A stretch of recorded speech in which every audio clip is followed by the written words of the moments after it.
So initially, I wanted to bring Albana back because there was just so much that has not been said, and one of the things that always intrigued me was her musical career. On top of all the things that she's done, being a ridiculously high performing leader in multiple spaces and taking leadership for the Financial Women's Association, which is nothing short of amazing, right? I think they have themselves an unreal asset in that organization. And just for those of you who are in the city, March 11th, there is an event that she's performing at the Delancey, right? So the headliner would be Albi, right? But we also have Kill a Time. Danny Love sings. Doors open at 6:30. The show starts at 7. That should be the more. uh, so there are tickets at in advance. It's $10 at the day of the show. It's $15. $15. You get yourself an amazing show. Have a great time. Spend some time with your friends. And yeah. And I will be performing at 9 p.m. So, but they get there, early if you want. I'll be there early so I can have a chat and get to know everyone better before the show. Something where I realize that I haven't done in a very long time. Married, kids, and all that jazz. Like my social life is non-existent, but but this is something I think is needed, right? I think we got so accustomed to non-social life stuff, right? And so for me, look, this spells amazing time, right? Amazing time. So hopefully I get the whole episode out in time. But yeah.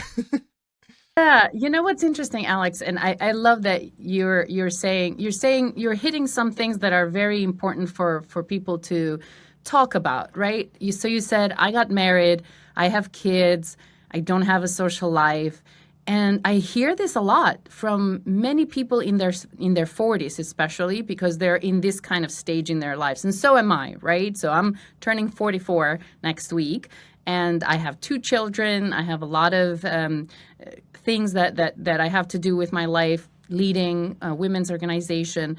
But I just feel like we as people need to find time for the things that we love to do. And we also have to make time to have fun and enjoy our lives at the same time. So I was speaking to a mom of one of my children's friends the other day, and she said the same thing. She's like, "Oh, that's so late, 9 p.m. I'm not sure." And I said, "Yes, I feel the same way every time I go out there and perform at 9 p.m. or 10 p.m. But for me, I don't do it every day. I only perform once or twice a month, and so."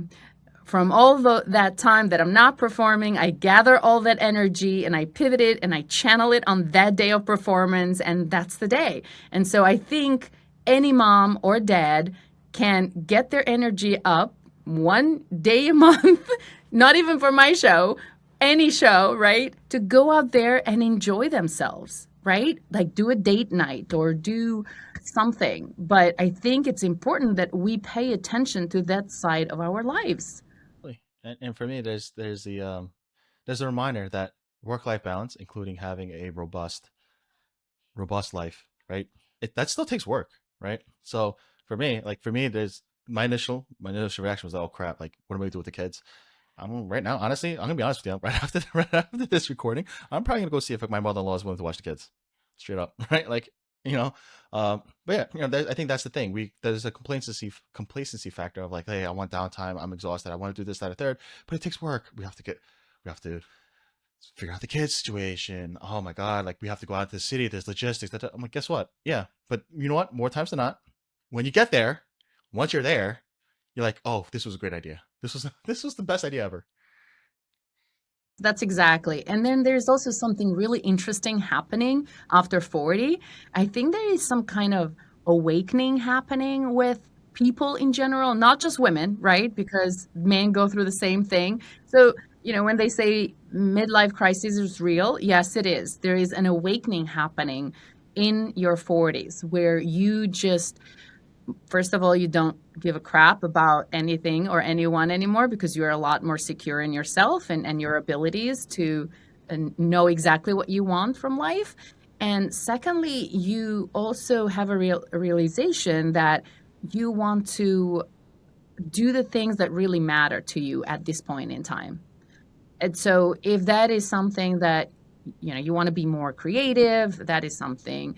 If you want to go back to something that you never had the chance to do it because of other obligations, those are the things that people are trying to do in their 40s. And it's really exciting. I think it's so cliche, but it really is. Like you realize life is so short, right? I mean, like in your 20s and your teens, things drag on, but they also seem to work faster than you realize. And especially once I had kids, it's like, dude, I could have sworn I just blinked and my kids are already right elementary school. Where did these years go? And I'm thinking here, I can't. I realized rather it's like, look, I spent so much of my time, career, taking care of the kids, taking care, and like I'm not, I don't regret it at all. But on the other side, it's like, dude, I should not be sitting on the couch, right? I should not be sitting on the couch droning on Netflix episodes when we could be doing stuff, right? Like life is so short. Life is so short, you know. So, In a while, binging on Netflix is okay. but let's not make that your every night routine, right? That like for me, I realize that that's my stress. Like usually when I got to that point of I realized our couple time was like, hey, we're gonna veg out on the couch for a bit once the kids are down, and then we're just going to take it easy, and that turns into like 1, 2 episodes of Netflix, and I'm like, oh, let's go to bed, and I'm like, yeah, yeah, like once in a while when we're exhausted, that's fine, but I'm like, babe, we're wasting so much time every night. Like this is no, like let's do something else. Let's do something more like active. Yeah, something like engaging. You know. But It's very important in couples to create that time and space. My husband and I, we always do a weekend getaway every couple of months. Have my parents take care of the kids and just pick up and go. And sometimes, just very close by, upstate New York, get an Airbnb, and sometimes even further. But I think it's very important for a couple to have that space and that getaway. absolutely. And for me, the way I guess I'm gonna patch that is, look, different strokes for different folks.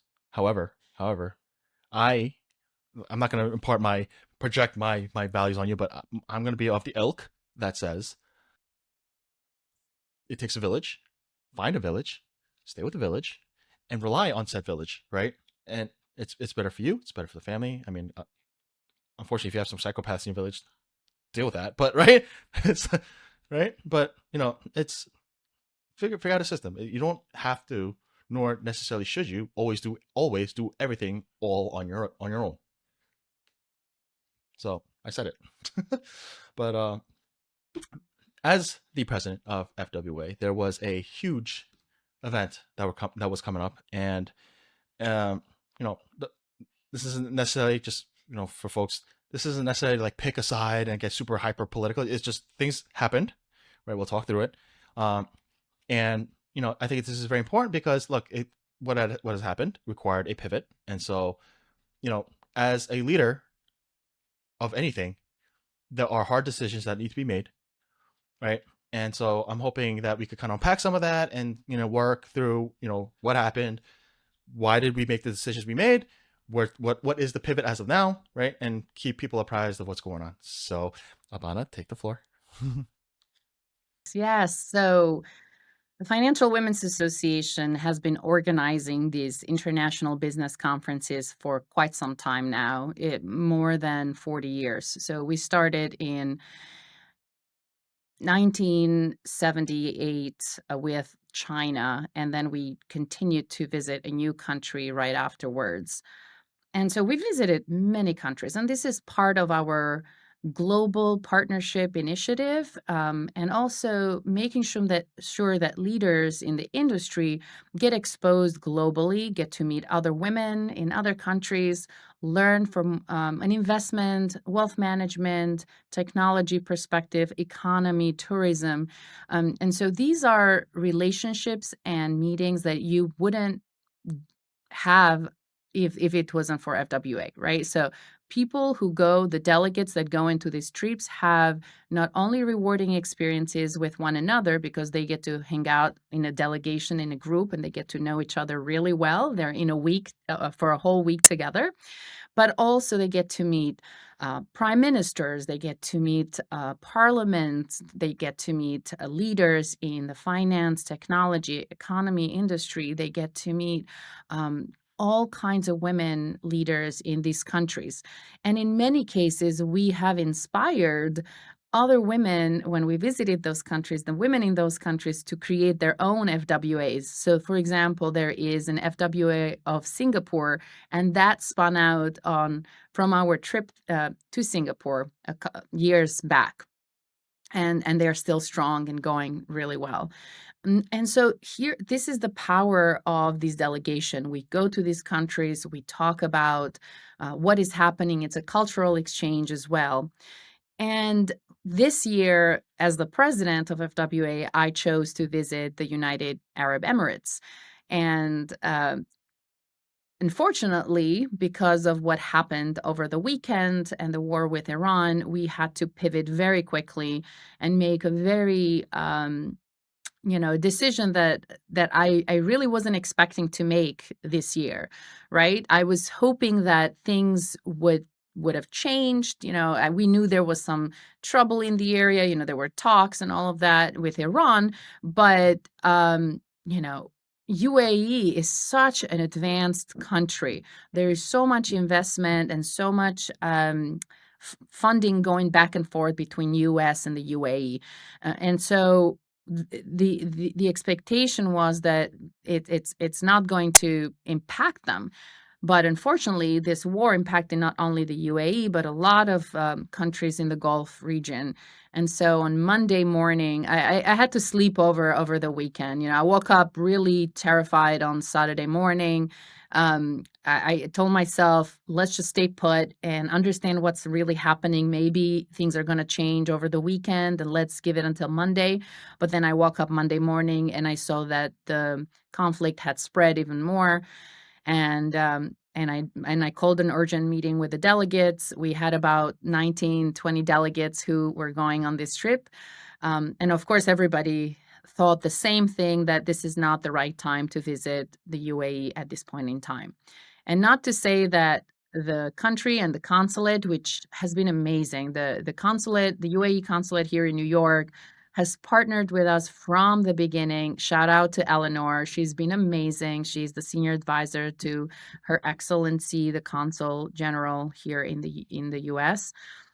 And they've done a fantastic job. We had an amazing program, really robust. We were in conversations every day with the UAE government agencies, with the chambers, with different companies such as, banks, HSBC, Citi, Morgan Stanley, all kinds, Goldman.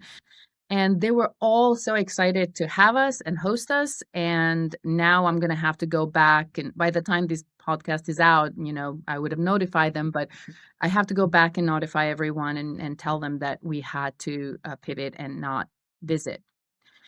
And I'm hoping that things will change so we can visit at a later time. But we made the decision to then pivot in New York. So we're going to have a one-day summit here in New York, where we're going to discuss the geopolitical impact to the financial markets. How are they resistant to conflict in the region? And what are some of the risk mitigations that the countries in their region, and particularly US, because there is so much money, going in between the two countries, how are we handling this crisis, and what are some of the risk measures that we're taking? And we're going to focus on the UAE particularly, but also in other places in the region. And we're going to open it up and have an open and honest conversation and bring economists, geopolitical specialists, and sustainability specialists to talk about how are we handling and how are big financial markets reacting to this conflict. And so it's sad, but it's also I wouldn't say exciting, but I feel good about, one, I care about the safety of the delegates, and two, I want to make sure that we are doing the right thing, and we're also putting together program of high quality and high caliber programming for the FWA members and others in the community who want to learn about that region, because it's a very fascinating country. And for me, there's, I guess, in my brain, I think through the talks that must have been had, the arrangements that were already made, the agreements that were settled on.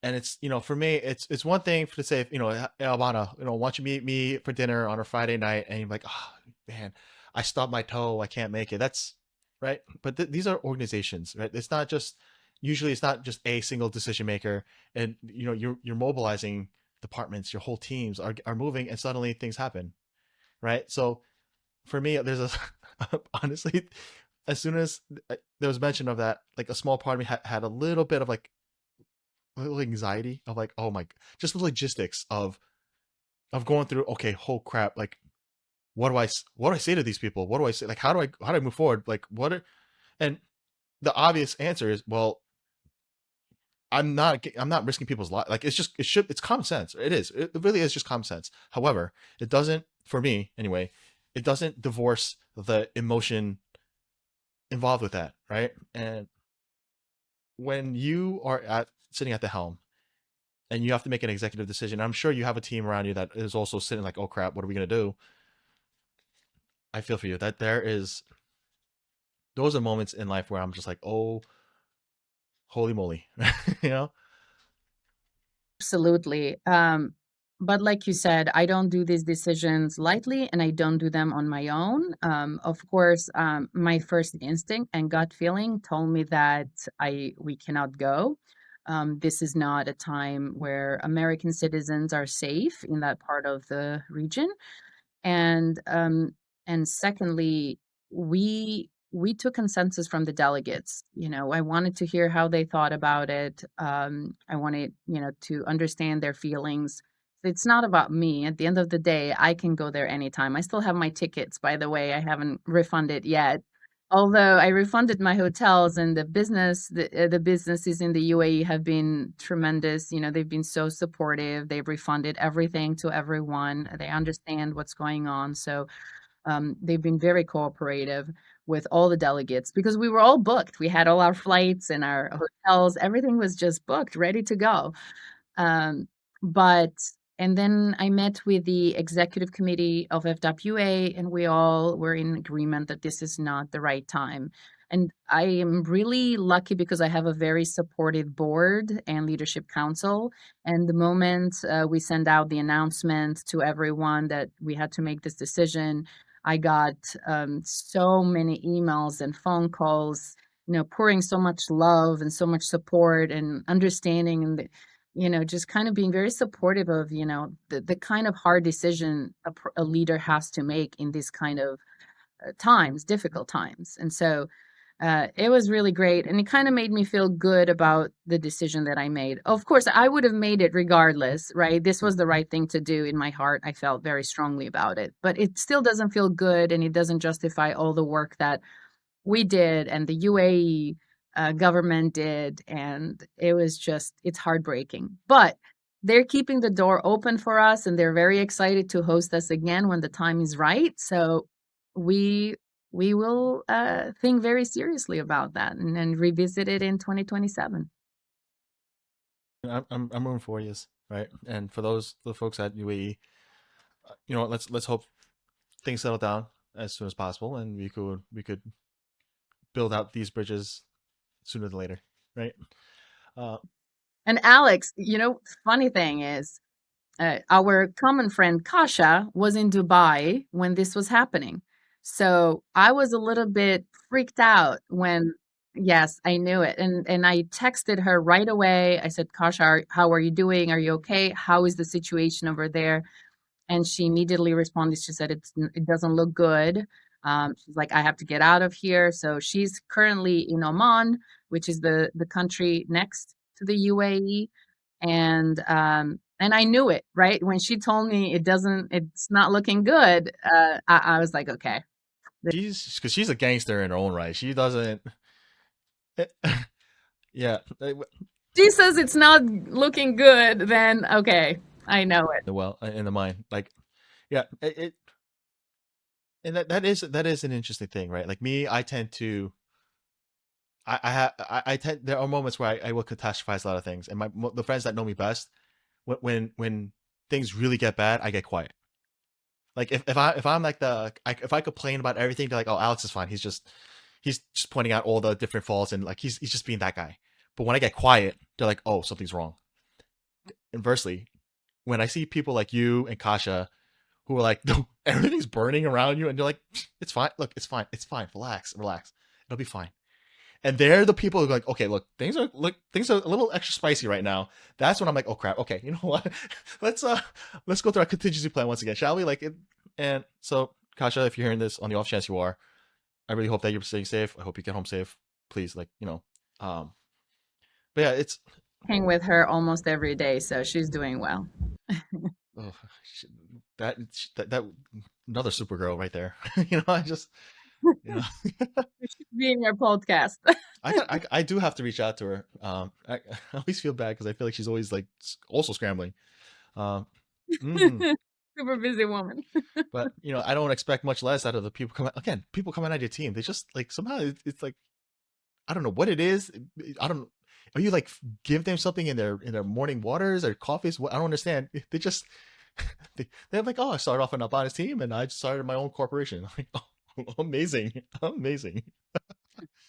But there's still a lot of work to be done, and there's a lot changing in the world, obviously. And one thing came into my purview this week, and well, so there are a couple things, right? So, um, there are more and more hackathons coming around, right? And along that vein, someone like I'm part of the New State Society CPAs as well. And one of the things, obviously, a lot of accountants are looking into, and everyone's trying to badger them over was, hey, we have this great tool, we have this tool, we have that tool, this AI, that AI, and we're like, it's if everything's AI, then it's all garbage, right? And what we've come to realize is a lot of these tools, unfortunately, a lot of them are ineffective. They're not worth the money, and they don't really work as well as we needed to. Surprise, right? Now the problem here, I feel like, is that I think oftentimes we think linearly in terms of progress, and I couldn't shake this idea that no, I think you guys are we're like okay, everyone was on the AI train, and then you thought, well, these weren't these super remarkable, fixed everything, including my toilet types fixes, and you think, oh, this is all garbage and it will forever be garbage. And I'm like, I think no, I think this is going to be one of those things where it's exponential with each fundamental problem that is solved, right? Yeah. And that's where I was like, yes, I find again, I agree that a lot of things that are put out in the world today, a lot of them have not been up to par. But then, as someone has put out, and look, I don't have any affiliation with them. I don't even have an account with them. I don't even have an account with them. But for instance, Claude Cowork apparently is scary, scary, and to the point where someone had put in some information for including a whole year's worth of bank statements, and so essentially it was shot theory. He ran a test to see if I were to pump in a year's worth of bank statements and some qualifying information of like, hey, everything's for this build. So anything going in is build, and towards the back end, there's some income coming in. Da, da, da, da. It broke it out flawlessly. No hallucinations. Knew how to categorize, organize all this stuff. That, my friends, is where now the it's like that running joke of like when what is it? It's like when your girlfriend says you don't have to worry about the gym instructor. And I'm like, no, you need to be scared right now. You need to be scared right now. Right? Yes, there let's kind of unpack this, right? Because it's right. I see so many angles to the AI train, right? First, I do agree with you. There are so many tools that are not effective, and there is so much noise in the market where and so much buzz on certain things, and people are jumping into new tools without actually understanding their impact to the business. Um, but I also feel that the tools are evolving so quickly that it's just not the right time to start a new initiative or buy a new tool at this point in time. We have to let it develop, let it simmer, let it hit the market. I mean, there are those, early adapters, but if you really want this for your business, you have to understand the long-term repercussions on your business, right? So let's just put that aside. Yeah, lots of tools, lots of noise, lots of buzz. Be careful what you get and how long you get it for because it could have consequences. You mentioned Cloud Code and Cloud Cowork, and it's really great. I actually just got the subscription to Cloud Code a couple of weeks ago, especially because with what's happening with OpenAI, I just felt that I want to have options. And so I use both for different things or at different times, but I I'm more aligned with the values of AI than open AI at this point in time, and for various reasons. But I agree with you. The change is exponential. Any new model is just creating such huge productivity from an individual perspective. Now, we're still not there when it comes to implementing these incremental changes to an enterprise level. That's the hardest part that we have to look into and overcome. But from an individual perspective, yes, productivity of an individual, you get subscription. I literally built a website over the weekend and it took Cloud Code maybe like 30 minutes to do it. Jesus. And these are the kind of things that people who are smart, who are experimenting with it, are kind of finding very useful in their day-to-day lives. Now, what I'm going to say with it is my biggest fear when it comes to AI is privacy. And I see all these posts on LinkedIn like use Claude Cowork and use this and give it access to your folder, give it access to your whole computer, to your whole life. No, you cannot, because you are exposing yourself to a tool that we don't know what could happen in a month, in a week, in a year from now. All your personal information is used by these companies.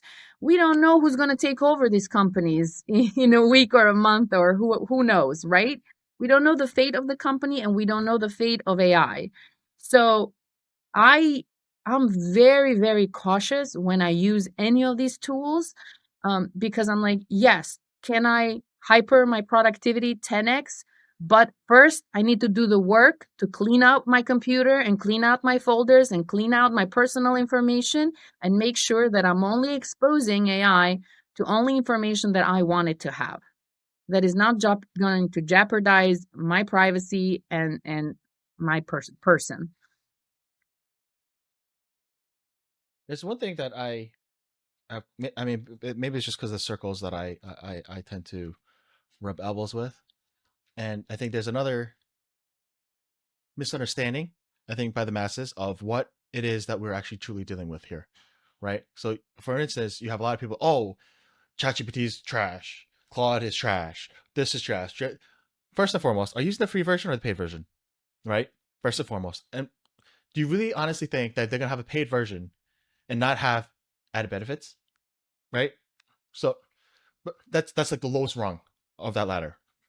The second portion is, do you honestly think that they are really going to put the latest and greatest for commercial, or do you honestly think that they have more in the background, and some of it is just because they need to put kinks out, but it is astronomically like scary level, well, of that you don't haven't realized. So one of the thing here is that, like, the again, this is where I personally haven't vetted out. So do your own due diligence, do your own research, and all that jazz. However, when when you have, now in the past you had people, engineers, work through all these problems, all this coding to problem solve these new iterations. That takes a lot of man hours, a lot of time, and people are still people, right? No matter how you can be Elon Musk and you still need to sleep. When you have open ChatGPT 5.2, and they realize that, oh, they upgraded themselves. Now you are at closer to escape velocity. Now the things that we felt were like, haha, it's going to happen, and it turns out it actually has, is when they realized that without programming it into the AI, it has already demonstrated survival mechanisms. Mm-hmm. Now, what does that mean?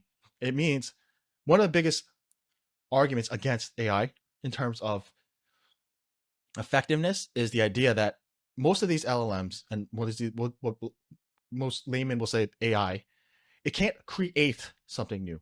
It just iterates whatever's out in the universe, right? So now they're saying, hey, because it can't create new things, it's just repackaging stuff. It's not that great. It's not that great. But here's the problem then becomes if you are in a situation where it's already exhibiting survival instincts, and I know how crazy I sound. I understand this. I fully do. But when it's one of those things where like the running joke of Skynet is coming, Mm-hmm. it doesn't take that much. It really doesn't, especially when it is already computing things at levels that people, even the creators, don't understand. Now, with that said, people say, "Oh yeah, I just ran my 1040s through and try to have it run analysis." Look, do it at your own risk, but also understand that they explicitly tell you that anything that you run through these models is will be public data, right? Right. They tell you. Exactly. For me, the one scary thing here is there was someone who ran a study in terms of just Google. Let's take AI out of this, right? Google searches, right, or web browser searches. They have found that they were able to influence to a high percentage, well, or very meaningful percentage of people's opinions flipping to say or that, depending on what the Google search or your algorithms present to you. Now, well, hopefully by now, at least people watching this should understand or do understand, hopefully, that all of these platforms, it's the reason why they're free is because you are the product. Your data is a product. And now, and when as I pivoted to the sales or partnership or like that whole data is everything, right? And so like when I realized with the lower end performing companies and businesses, they're like, hey, here's a script, here's our process, go and get after it.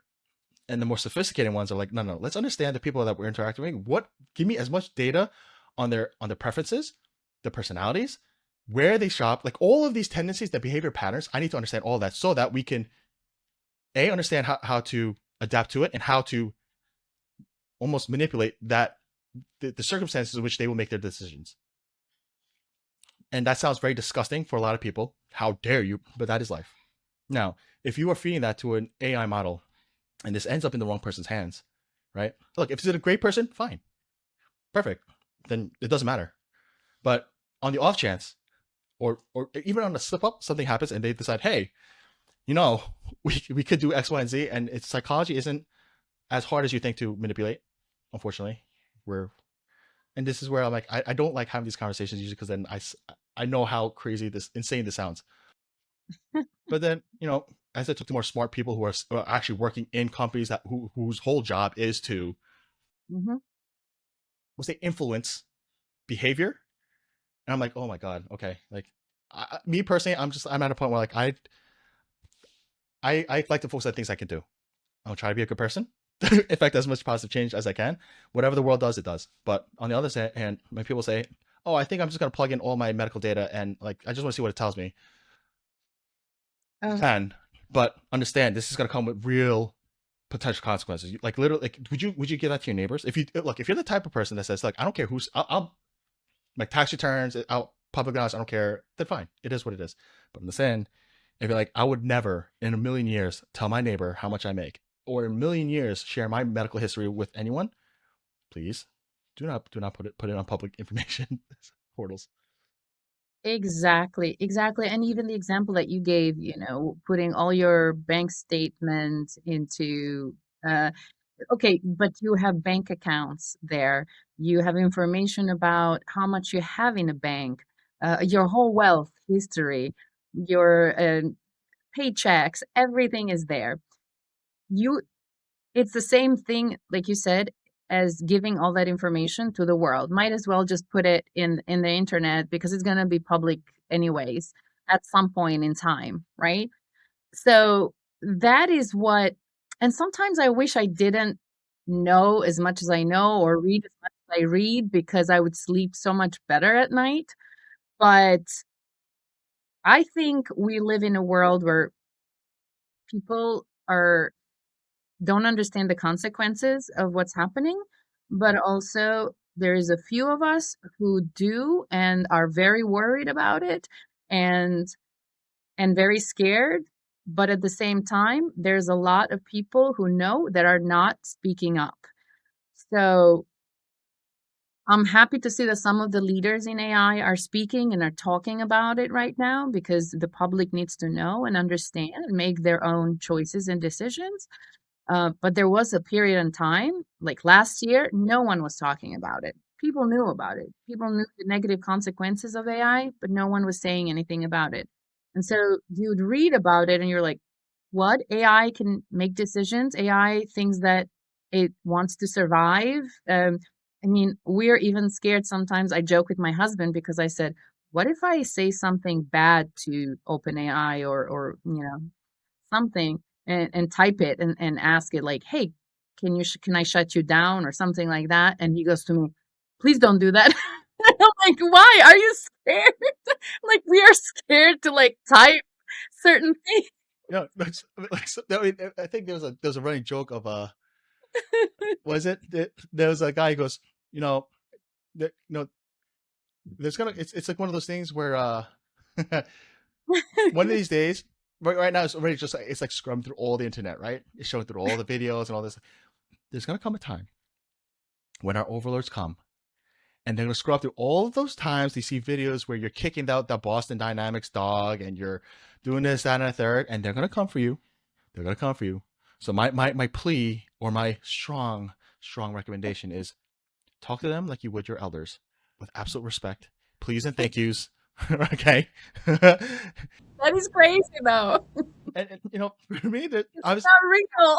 of course, of course, What are you saying? but I mean, like there's a small part of me that realizes, like, hey, if like let's say quantum computing does really surface within, let's call Mhm. just for this thought exercise, let's say in the next 10 years quantum computing becomes real, Yeah. and now you really have a truly self actualizing, thinking, creative, like almost the closest thing to God you're ever gonna say, like in real life, right? Hmm. For me, there's a small part of it, like I do have people who will literally just like almost berate this person like you, like the worst boss ever. Like, I can't believe you said something that stupid. Correct this. This is idiotic. Da, da, da, da.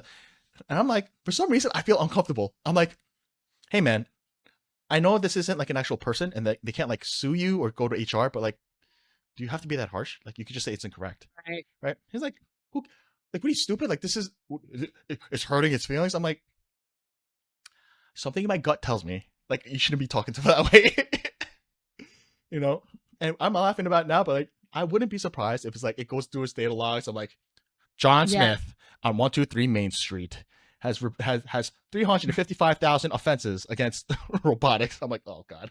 But isn't that insane that we're thinking about it this way at this point in time, right? That we are treating it like a human being and I mean I still say please and thank you in my in my chats with AI.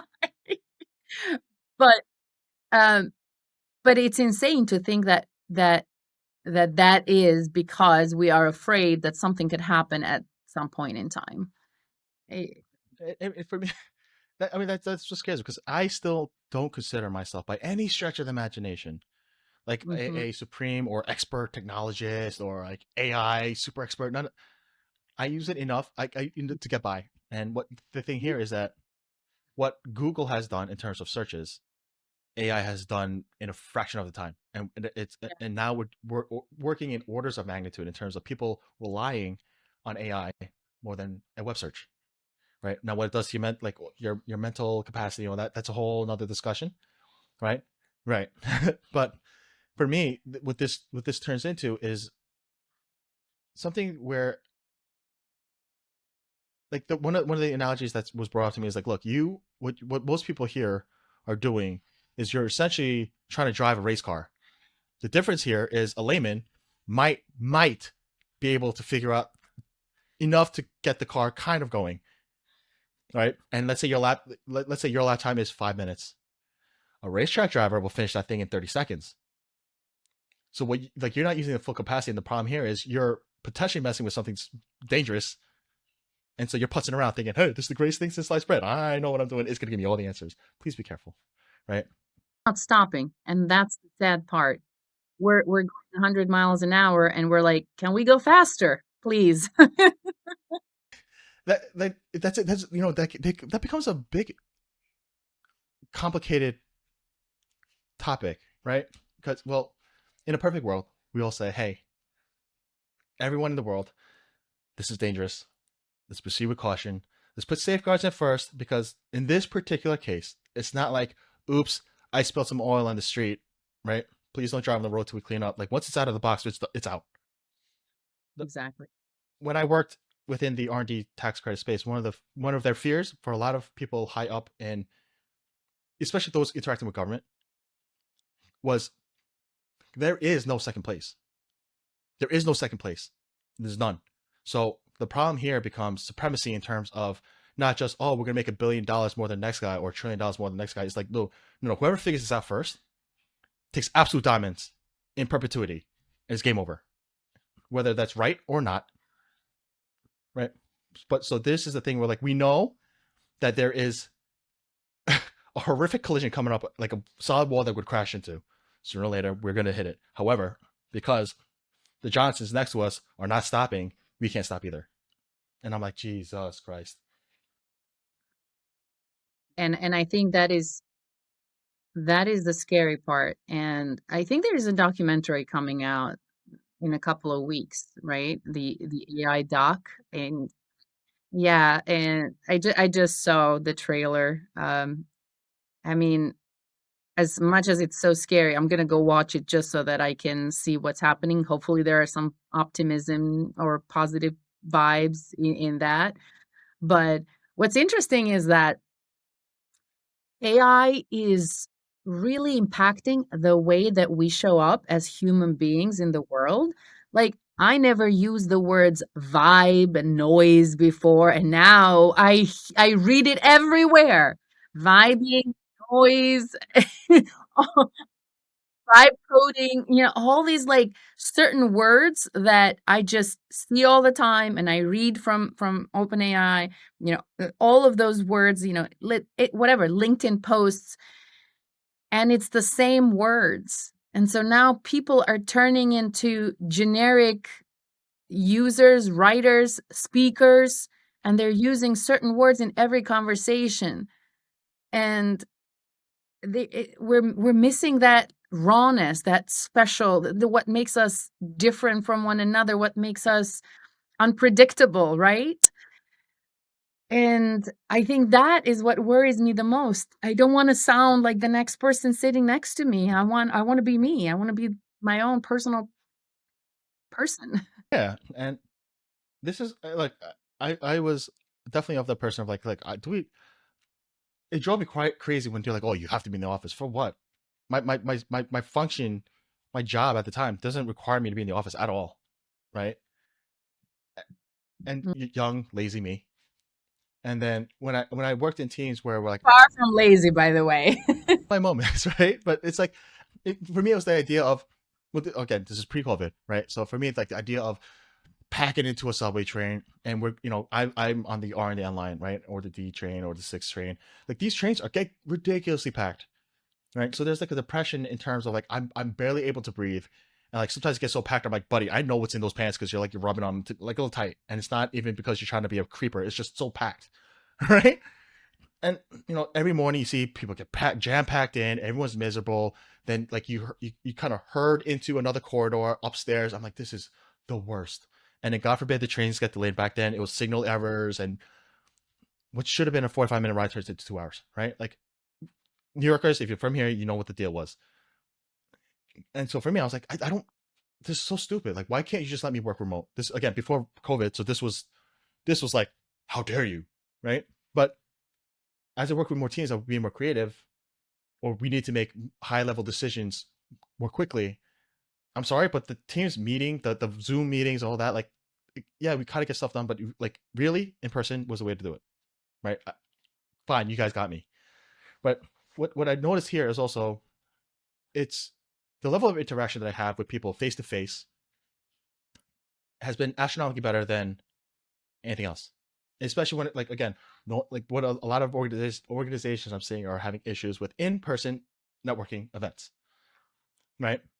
For a lot of professional organizations where they're like CPEs or CEs that you need, they're like, oh, I'll go to the class, and then they like, oh, we could do a remote networking meeting. No one does it, and then they're like, oh no, I can't network with anyone because you need to see faces. You need to breathe the same air as the person next to you, right?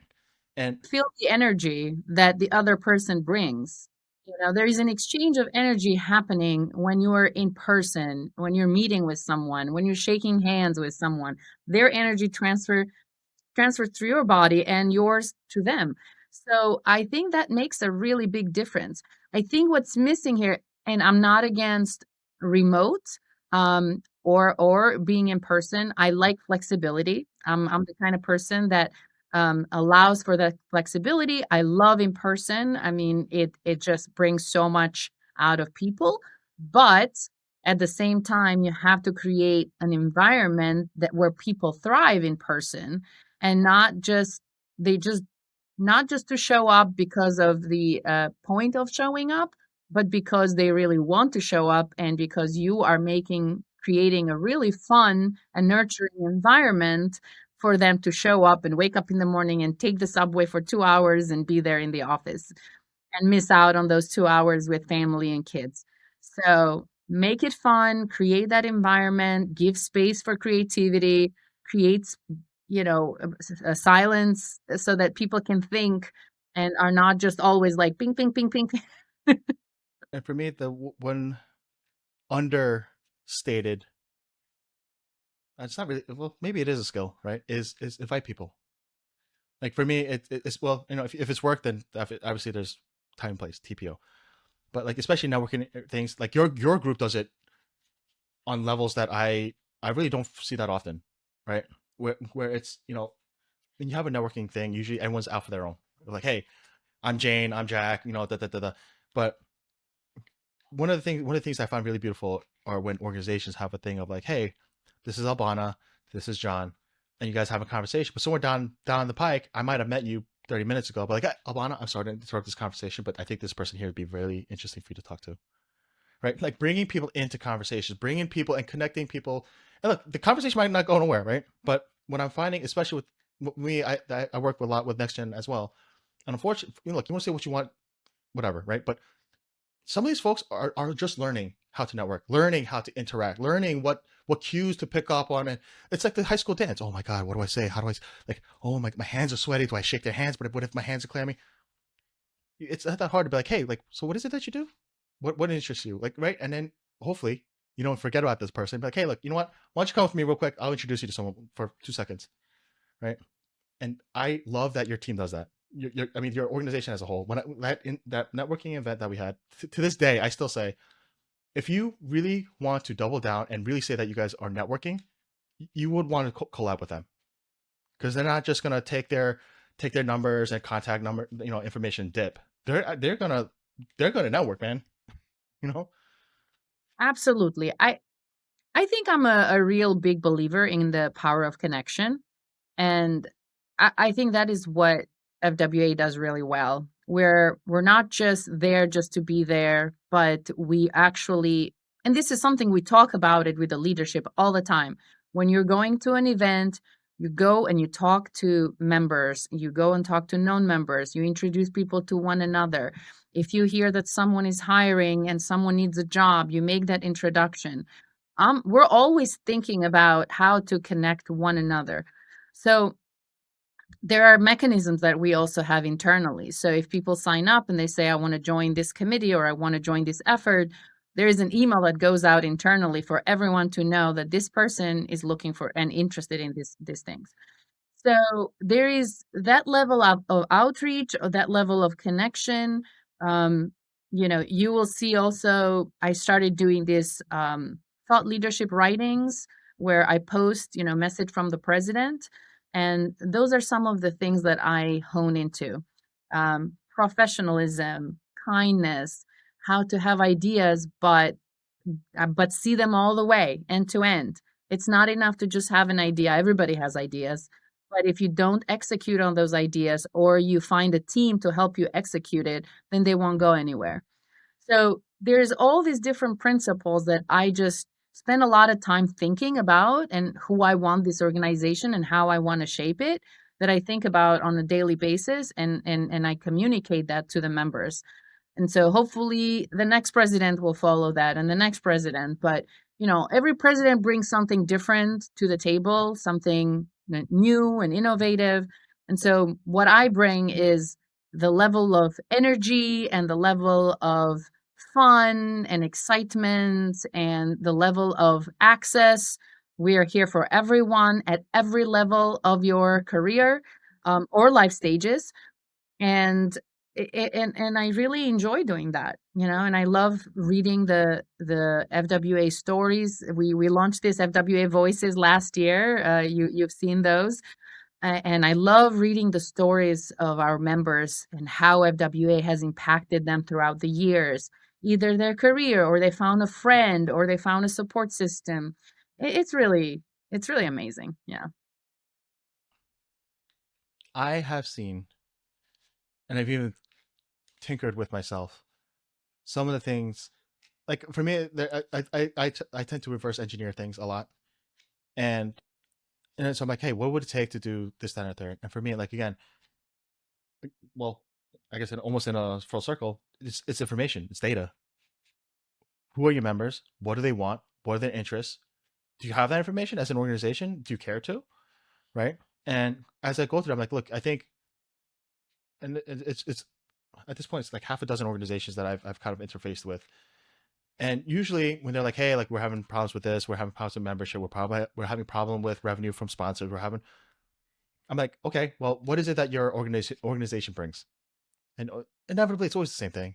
But if it's professional organizations, we have continuing education credits, we have education programs, we have network. Hmm. Okay, but what does your networking look like? Right? And for me, like one of the scary things here is when for organizations specifically, what I'm finding here is there's an underlying danger in the longevity of a lot of these organizations when you're going to be predicating your value system on weak networking, or networking just in name, and information, because information is going to be, I promise you, is going to be ChatGPT-able.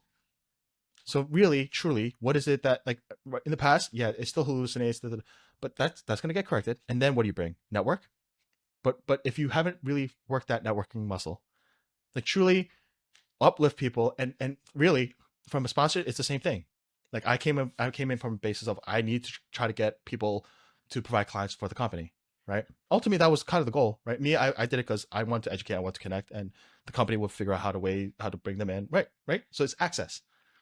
But again, the that turns into, well, if access is really it, but you don't like your membership is really the core of the value of any organization, I would argue. So if you are not nurturing that, if you're not taking stewardship over that, what is it that you're offering? And whenever I interact with anyone from your organization, right? Because over the years, you could have just said, "Hey, Alex, great event. We'll talk to you later," and that could have been it, right? And I remember getting reached out to someone from your organization, and unfortunately, I mean that particular thing that we were trying to work on didn't work out. However, Hmm. the core of how she presented herself, how she brought up, and how that interaction overall felt at the back end was, now I really do want to get someone working with you guys. Like I want to put, like, help you guys get a W in this particular arena, or that, like, whatever it is. And for me, if I were to be part of another company that needs to sponsor something, I'm like, you need to be with this organization. I know other ones will promise you networking. Usually it's like, oh, here's like an attendee list, and then good luck. Go maybe call them. As opposed to these people, if you, again, ethical, do the right thing, don't do anything illegal, and you actually provide value, they will introduce you to people. Like the whole purpose for me when I talk to some of these folks is like, hey, your sponsors want contact lists, but think about why they want that, Hmm. right? But if you're going to give a warm introduction, as opposed to 1,000 contacts where maybe you get one or two, maybe 10, what if they just said, hey, Bob, meet Janice, meet Jane, meet Robert. I think they're actually someone who wants to talk to you or who could use your services. Like, Hmm. for me, that is hands down where I think the organization can start winning, because I think rather than just collecting names and membership fees is not it. And I think that's where I see a lot of organizations start to die.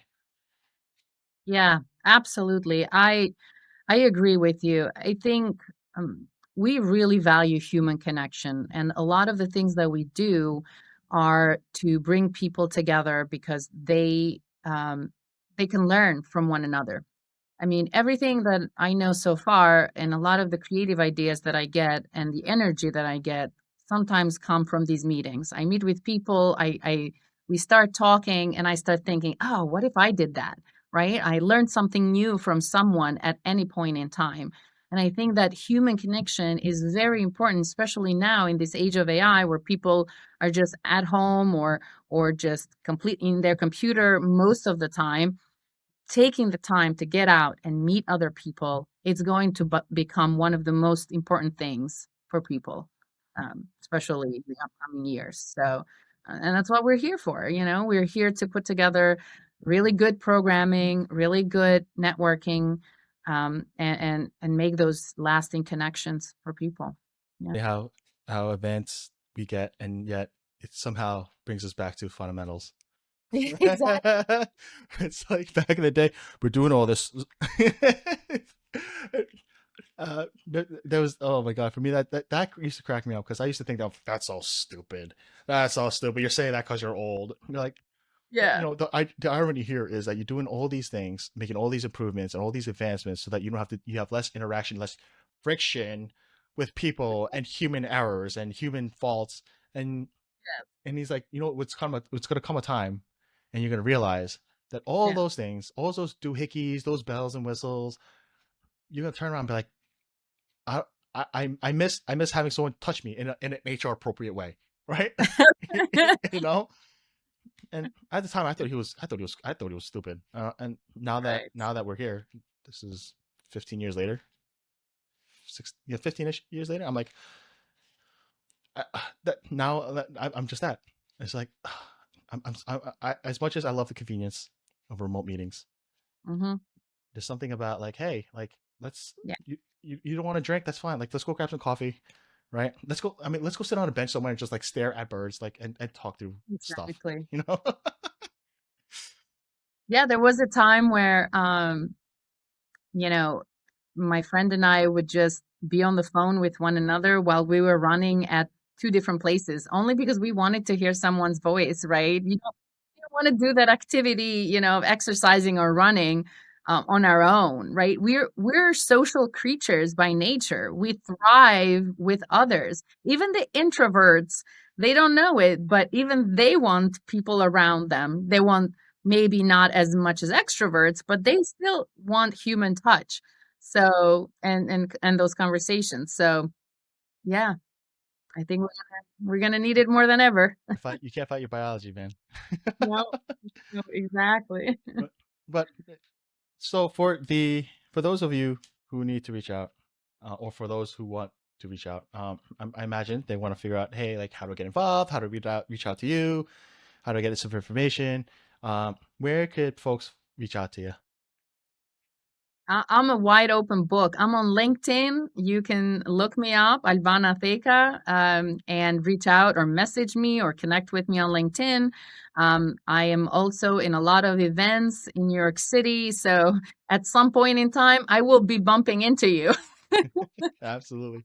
And, we're always doing events with the Financial Women's Association. So if you want to learn more, log into our website, fwa.org. Or if you want to come to one of my shows, go to my website, albi.band, and you'll get to see my other activity other than my professional side. Again, exemplary model of a well lived life, I would say, right? Aw, thank you. And, It's for those, not over yet.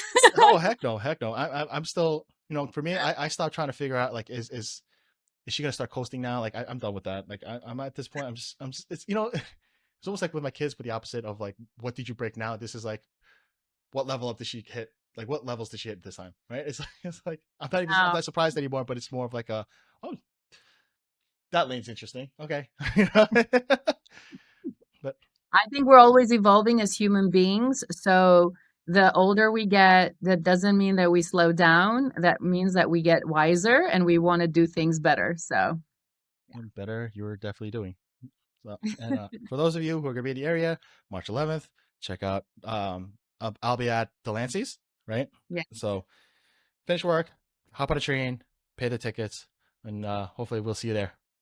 Thank you, Alex. Always a pleasure to see you and speak to you. Thank you for making the time. And for everyone else, thank you for joining us. If you have any questions, reach out. Otherwise, I'll catch you guys on the next one. Peace. Thanks.